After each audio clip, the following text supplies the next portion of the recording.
আজকে একটা বাটার চিকেনের রেসিপি করব। চিকেন ওই 1 কেজি 400-র মতো চিকেন, তাতে একটু নুন দিয়ে দিলাম, ভালো করে ধুয়ে টুয়ে পরিষ্কার করে নিয়েছি।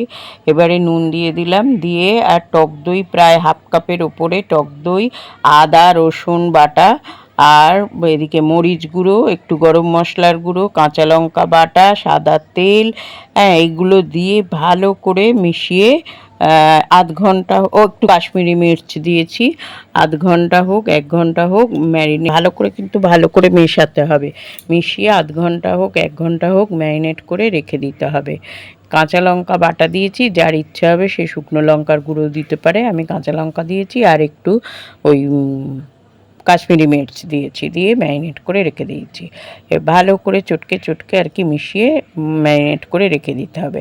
তারপর সাদা তেল কড়ার মধ্যে দিয়ে এবারে সরু সরু করে পেঁয়াজ কেটে নিয়ে, আমি ওই 4টে-5টার মতো বড় পেঁয়াজ কেটে নিয়েছি, নিয়ে তার তেলের মধ্যেই পেঁয়াজটা দিয়ে দিয়েছি। কিন্তু বন্ধুরা, আমি ফোড়নটা আগে দিইনি, পেঁয়াজটা দিয়েছি, দিয়ে অল্প একটুখানি চিনি, 2-4 দানা চিনি দিয়েছি, আর একটু বাটার দিয়ে দিলাম, 1-1.5 চামচ বাটার দিয়ে দিয়েছি। তারপরে গরম মশলার মানে 3 রকমের যে থাকে, এলাচ লবঙ্গ দারচিনি, একটু জয়িত্রী দিয়েছি, আর একটু কাবাব চিনি ছিল ওই দিয়েছি 2টো, দিয়ে এবারে পেঁয়াজটাকে অল্প একটু নুন দিয়ে নরম করতে হবে, বেশি পোড়া পোড়া করা চলবে না, মানে নরম করে কম আছে।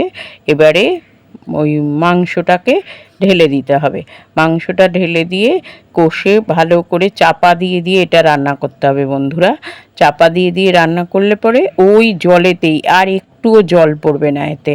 আর এদিকে আমি দুধ দিয়ে, হাফ কাপ দুধ দিয়ে 4-5টা কাজু ওইগুলো বেটে রেখেছি, আর 4 মগজ 2 চামচ ওটা বেটে রেখেছি। এবারে এই ঢাকা খুলে যখন মাংস হাফ মানে গলেই যাবে, প্রায় হাফ গলে যাবে, তখন একটু কাঁচা পেঁয়াজ ছড়িয়ে দিয়ে ওর মধ্যে ওই বাটাটা, যেটা কাজু 4 মগজ দুধ দিয়ে বেটেছি, সেটাকে দিয়ে দিতে হবে। আর এই সময় একটু টেস্ট করে নিতে হবে নুন টুন সব ঠিক আছে কিনা। এবারে দিয়ে আবার ঢাকা দিয়ে দিয়ে এটাকে করে নিতে হবে, ঢাকা সমানেই ঢাকা দিয়ে দিয়ে করতে হবে।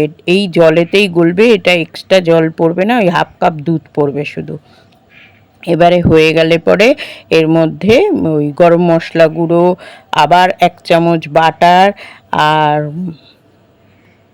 মরিচ গুঁড়ো, আর ওদিকে কসৌরি মেথিটা একটু গরম করে দিলে গন্ধটা সুন্দর হয়, না হলে এমনিও দিতে পারে, আমি একটু গরম করে দিয়েছি গন্ধটা সুন্দর হওয়ার জন্য। মরিচ গুঁড়ো, গরম মশলা গুঁড়ো, বাটার, আর কসৌরি মেথি, আর একটু জায়ফলটা একটু ওই গ্রেটারে ঘষে দিয়ে দিতে হবে অল্প একটু, যখন খাবার সময় দেখবে খুব সুন্দর সবকটার গন্ধ পাবে বন্ধুরা। এবারে কাঁচা লঙ্কা কয়েকটা দিয়ে দিতে হবে, যে যেরকম ঝাল খায় সেরকমভাবে কাঁচা লঙ্কা আমি এখানে 4-5টা চিড়ে দিয়েছি, যে যেরকম ঝাল খাবে সেই সেরকমভাবেই দেবে।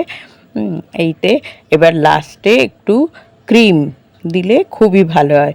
জায়ফলটা কিন্তু অবশ্যই দেবে, খাওয়ার সময় দেখবে জায়ফলেরও একটা গুঁড়োর গন্ধ বেরোচ্ছে, মরিচেরও গন্ধ, প্রতিটা জিনিসের আলাদা আলাদা স্মেল পাওয়া যাবে।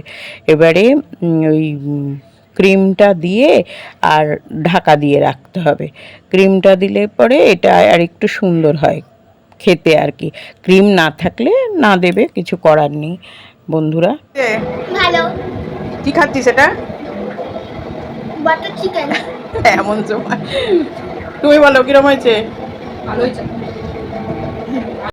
নিজেদের টাইম লাইনে শেয়ার করে রেখে দেবে, তাহলে পরে খুঁজতে অসুবিধা হবে না। Thank you.